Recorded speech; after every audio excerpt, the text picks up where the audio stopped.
आज हम प्रशिक्षण का जो महत्व है, यानी यूँ कहें इम्पोर्टेंस ऑफ ट्रेनिंग की बात करेंगे। तो सर हम देखते हैं कि ट्रेनिंग व्यक्तियों में जो कार्य कुशलता है, उनके जो ज्ञान चातुर्य है, उसको बढ़ाने के लिए उनको समय समय पर 15 दिन की, महीने भर की, 1 दिन की, 2 दिन की, 5 दिन की, ऐसे ट्रेनिंग देकर उनके ज्ञान और कौशल में वृद्धि की जाती है। ट्रेनिंग के माध्यम से, यानी यूँ कहें कि व्यक्ति के व्यक्तित्व या कौशल या चातुर्य ज्ञान में उसके विकास किया जाता है। तो एक विद्वान उन्होंने लिखा है कि वाटकिंस एंड डॉड के अनुसार, कि उन्होंने लिखा है कि प्रशिक्षण प्रबंध की नियंत्रण का एक महत्वपूर्ण पक्ष है। दुर्घटनाओं को कम करने, अपव्यय को रोकने और किस्म में सुधार करने के लिए प्रशिक्षण एक जो सफलतम साधनों में से एक है। यानी ट्रेनिंग देकर हम जो कर्मचारियों की योग्यता, कार्यकुशलता, उसको बढ़ा सकते हैं।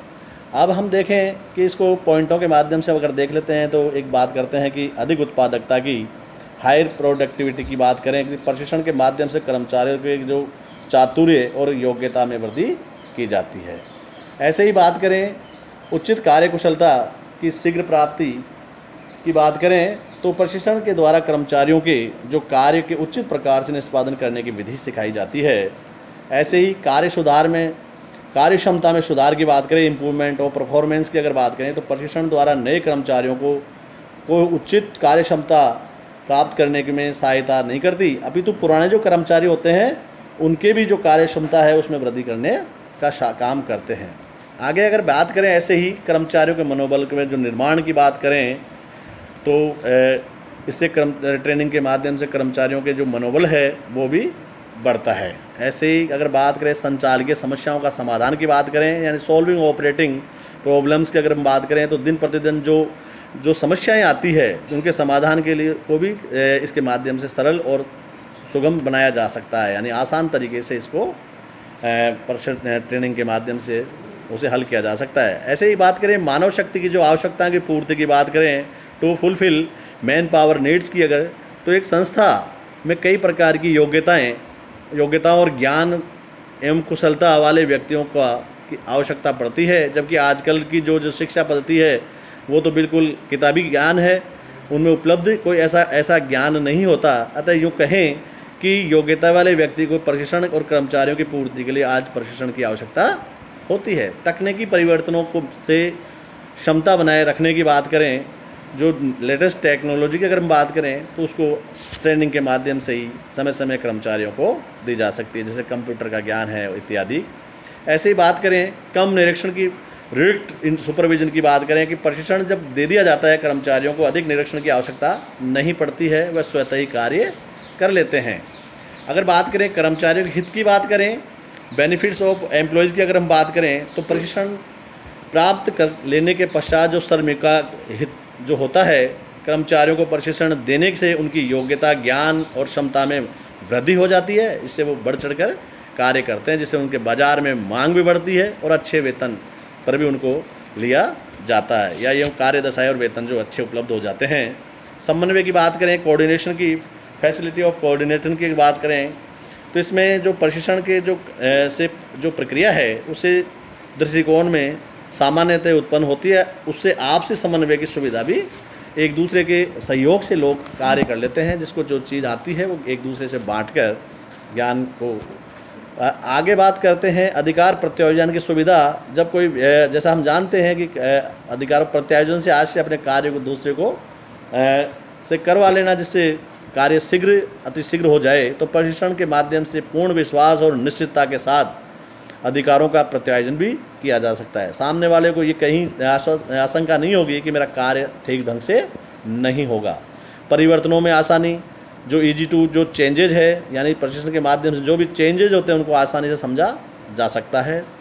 प्रतिस्पर्धा पर विजय, जो अभी कंपटीशन की बात है उस पर उस पर जो विजय प्राप्त की जा सकती है कि आधुनिक व्यवसाय में जो ग्लोबलाइजेशन की बात करें उसमें प्रतिस्पर्धा बढ़ रही है और सतत प्रशिक्षण के द्वारा ही प्रतिस्पर्धा को आसानी से इसमें विजय प्राप्त की जा सकती है। कर्मचारी सहयोग में वृद्धि, जो इंक्रीज जो कोऑपरेशन है, जो एम्प्लॉइज़ है उनकी बात करें तो प्रशिक्षण कर्मचारियों के व्यवहार, आदतें और आचरण को सकारात्मक रूप से प्रभावित करता है। इससे कर्मचारियों के प्रबंधकों को जो कार्य में पूर्ण सहयोग देने के लिए तत्पर रहते हैं।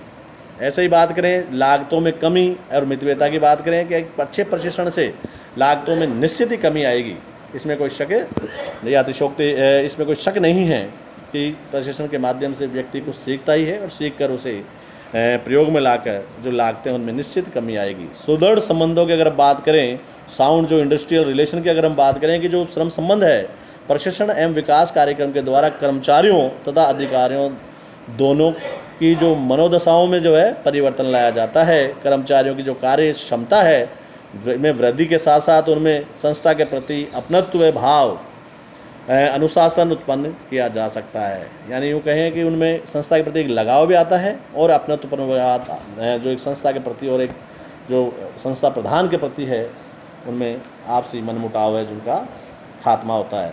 आगे बात करें श्रम जो आवर्तन और अनुपस्थिति में कमी, रिडक्ट लेबर और टर्नओवर एंड जो एब्सेंटिज्म जो है, तो प्रशिक्षित कर्मचारी एक अच्छा कार्य करते हैं तथा संतुष्टि अनुभव करते हैं जब उनको, तो उससे वो जैसे ना तो संस्था को छोड़ के जाते हैं और ना ही वो अनुपस्थित रहते हैं, अधिक से अधिक वो कार्य करने में अपना समय बिताते हैं। संसाधनों का सदुपयोग, प्रॉपर यूज ऑफ रिसोर्स की बात करें कि कहावत है कि नाच न जाने आंगन टेढ़ा, a bad workman coiled with his tools.